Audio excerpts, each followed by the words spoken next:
Hello friend, स्वागत है आपका हमारे इस यूट्यूब चैनल पर। और ये जो क्वेश्चन है ये वेरी इंपॉर्टेंट क्वेश्चन है जो कई बार आईटीआई एंड पॉलिटेक्निक एग्जाम में आया है। आज का हमारा क्वेश्चन है draw an ellipse by concentric circle method. Major axis is 100 mm long and minor axis is 50 mm long. तो यहाँ पर दिया है हमें एक एलिप्स की रचना करना है। एलिप्स को हम हिंदी में कहते हैं दीर्घवृत्त, और उस मेथड का नाम है कॉन्सेंट्रिक सर्कल मेथड, जिसे हम कहते हैं समकेंद्री। कॉन्सेंट्रिक का मतलब होता है समकेंद्री सर्कल मेथड, जिसके केंद्र समान हो उसे हम कहते हैं समकेंद्री। और जिसमें मेजर एक्सिस दिया है 100 mm अर्थात दीर्घ अक्ष दिया है 100 mm और लघु अक्ष माइनर एक्सिस दिया है 50 mm।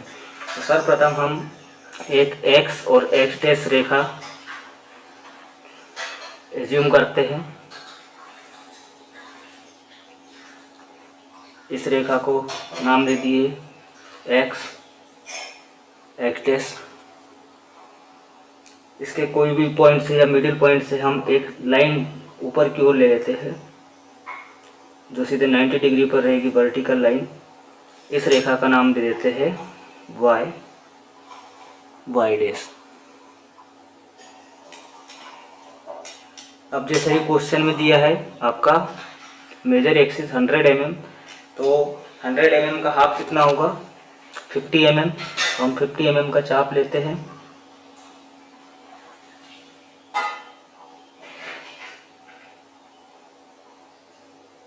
ये देखिए यहाँ से 50 mm का चाप है और इसका सेंटर पॉइंट यहाँ से, इसका नाम ओ दे देते हैं और यहाँ से एक वृत्त की रचना करते हैं इस प्रकार से। तो ये आपका बाहरी वृत्त हो गया, एक्सटर्नल वृत्त, जिसका डायमीटर था 100 mm। तो इसकी त्रिज्या हो जाएगी 50 mm। अब उसी अनुसार जो माइनर एक्सिस दिया है 50 mm, तो इसकी त्रिज्या हो जाएगी आपकी आधी अर्थात 25 mm। तो यहाँ हम ड्रा करते हैं 25 mm।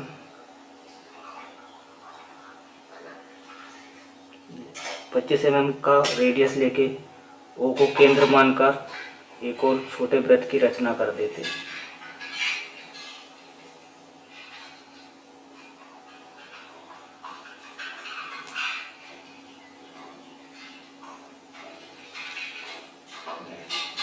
तो इस प्रकार से ये दो वृत्त बन गए आपके और इनका केंद्र समान है, इसलिए हम इसे समकेंद्री वृत्त विधि बोलते हैं। इसमें हमें रचना करना है दीर्घवृत्त की। अब यहाँ पर ये देखिए, ये जो पूरा सर्कल होता है ये होता है 360 डिग्री का। इसे हम समान बराबर 12 भागों में बांट सकते हैं। तो 12 से भाग दो, 12 तिया 36, शून्य का शून्य। तो जो एक एक पार्ट आएगा वो 30-30 डिग्री का आएगा। तो ये वाला जो एंगल है ये 90 का है, तो 30-30 के 3 भाग हो जाएंगे, 3 पार्ट, तो 30, 60, तीसरा 90। तो ये जो 90 डिग्री है इसके 3 पार्ट होंगे, तो इसके भी 3, 3 दूनी 6 या 9 और 3 12। तो हम चांदे की सहायता से इसके हम 30-30 डिग्री के पर पॉइंट लगा लेते हैं। तो ये हमारी बेस लाइन हो गई, ये 90 डिग्री है, 30 डिग्री यहाँ पर है, एक पॉइंट, 30 के बाद 0 30, 30 के बाद ये 60, 60 के बाद 90 आ गया। 90 प्लस 30 कितना हो गया 120, 120 प्लस 30 150। इस तरीके से इसी को हम उल्टा घुमा देते हैं, तो ये नीचे वाला भी 180 हो जाएगा ये इस प्रकार से।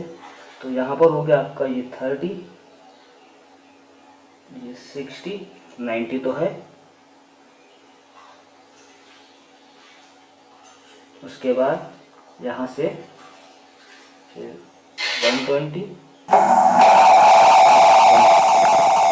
इस तरीके से हम चाप लगा लेते हैं, इस पर पॉइंट लगा लेते हैं।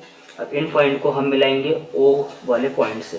तो ज़्यादा जो 30 वाला पॉइंट हो, इधर से एक वाला जो 30 वाला पॉइंट है, ये ध्यान दीजिए, ये वाला जो 30 वाला पॉइंट है और ये जो 30 वाला पॉइंट है ये ओ से मिलाएंगे तो एकदम सीधी रेखा में मिलेगा।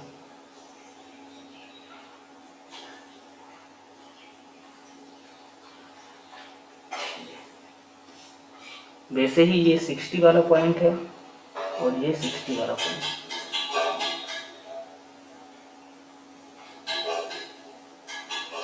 ये 60 वाला पॉइंट और ये भी 60 वाला पॉइंट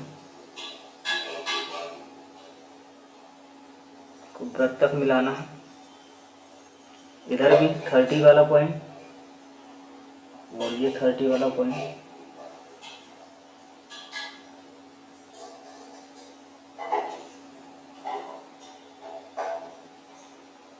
ये वाला 60 और ये 60।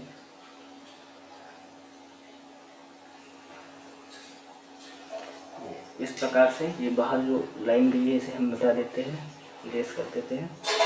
तो इनका हम बाहर वाले वृत्त का नाम दे देते हैं। ये पॉइंट जो मिल रहे हैं बाहर के एक से लेके, तो इस तरीके से देखिए 1 2 3 4 5 6 7 8 9 10 11 12 इस तरीके से वृत्त को बराबर 12 वर्गों में बांट दिया गया है।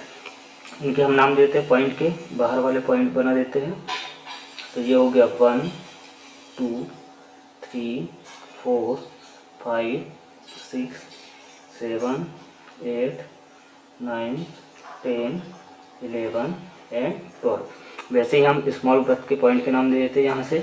तो ए, इसको हम अंदर की ओर दे देते हैं। तो आंतरिक वृत्त पर जो पॉइंट बन रहे हैं ये वाले, इन पॉइंट के नाम दे देते हैं A B C D E F G H I J K L तक। तो ये आंतरिक वृत्त और बाहरी वृत्त के हमारे पॉइंट हो गए। अब हमें क्या करना है, जो बाहरी वृत्त है, बाहर वाला जो बड़ा वृत्त है उससे हमें वर्टिकल लाइन खींचना है। तो देखिए ये 2 पॉइंट और 12 पॉइंट जो है 2 और 12 पॉइंट, ये दोनों देखिए तो एक दूसरे के समानांतर आएंगे, एक दूसरे के सामने। तो इन पॉइंट से आपको एक लाइन 12 से अंदर की ओर और 2 से यानी नीचे की ओर, यहाँ से आपको एक लाइन खींचना है इतना। ध्यान रहे ये लाइन इस लाइन से टच ना हो, ना ही वृत्त की किसी लाइन से टच हो। वैसे ही तीसरे और 11वें नंबर के पॉइंट से ये पूरी लाइन थिन रहेगी। 4 और 10 से तो है, तो 5 और 9 से खींच देते हैं। ध्यान रहे ये वृत्त के पॉइंट से खींचेंगे, हमारे वाले पॉइंट से नहीं आएंगे। जो हमने चांदे से प्रोटेक्टर से निशान लगाए थे उसे मेज़र करने के लिए लगाए थे कि 30 डिग्री आना चाहिए। उन पॉइंट को माइनर लगाना है।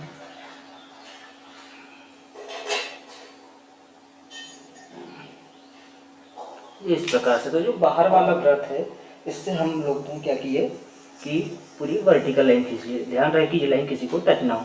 अब जो आंतरिक वृत्त के पॉइंट है तो वही पॉइंट देखते हैं हम। तो देखिए यहाँ पर बी और एफ वाला पॉइंट है, ये दोनों एक दूसरे के समानांतर रहेंगे। इससे हम हमेशा हॉरिजॉन्टल लाइन खींचेंगे। इतनी हॉरिजॉन्टल लाइन खींचना है इन पॉइंट से, बी और ये वाला एफ वाला पॉइंट है यहाँ से, कि ये इस लाइन को सिर्फ क्रॉस करे, कट बस करे। तो यहाँ से बी से हमने एक लाइन खींची, वही एफ से। तो इतनी लाइन खींचना है कि यहाँ पर ये कटन बिंदु प्राप्त हो जाए। ये वैसे ही सी और ई,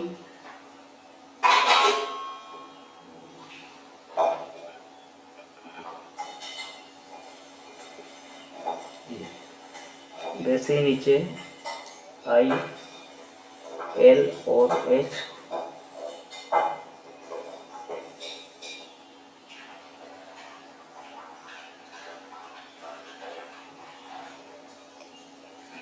के और आई,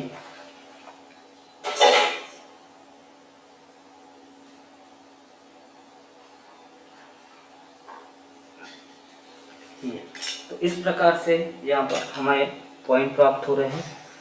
इन पॉइंटों के हम नाम दे देते हैं P1, P2, P3, P4, P5, P6, P7, P8। इनके हमने नाम दे दिए। अब इसे हम फ्रेंच कर या फ्री हैंड इसे मिला सकते हैं। यदि आप फ्रेंच कर्व से इसे मिलाएंगे तो आपकी ड्राइंग एक्यूरेट बनेगी, और फिर आपकी ड्राइंग अच्छी है फ्री हैंड तो आप इसे फ्री हैंड भी मिला सकते हैं। तो हम इसे यहाँ पर फ्री हैंड मिला के दिखा रहे हैं। और हम यहाँ पर एक इलिप्स की रचना कर रहे हैं। तो इन पॉइंट को हम बना लेते हैं।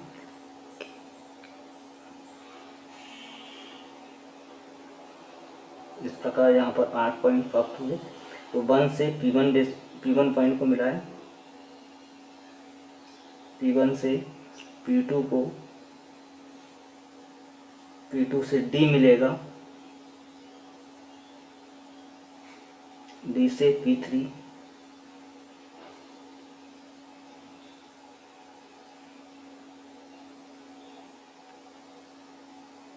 P3 से P4, P4 से 7, 7 से यहाँ पर जैसे टच होगी, स्पर्श करेगी सिर्फ, टेंजेंट की तरह, ना ही बाहर जाएगी। यहाँ से ये आर्क बनेगा, ये P5 तक जाएगा, P5 से P6, P6 से J। वैसे ही यहाँ से हम मिला सकते हैं।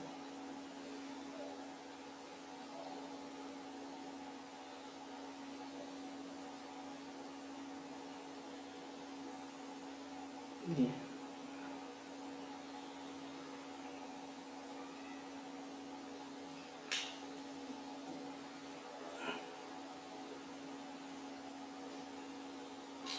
तो इस टाइप से ये जो बना है आपका एक अंडाकार आकृति इस टाइप की, ये होती है इलिप्स।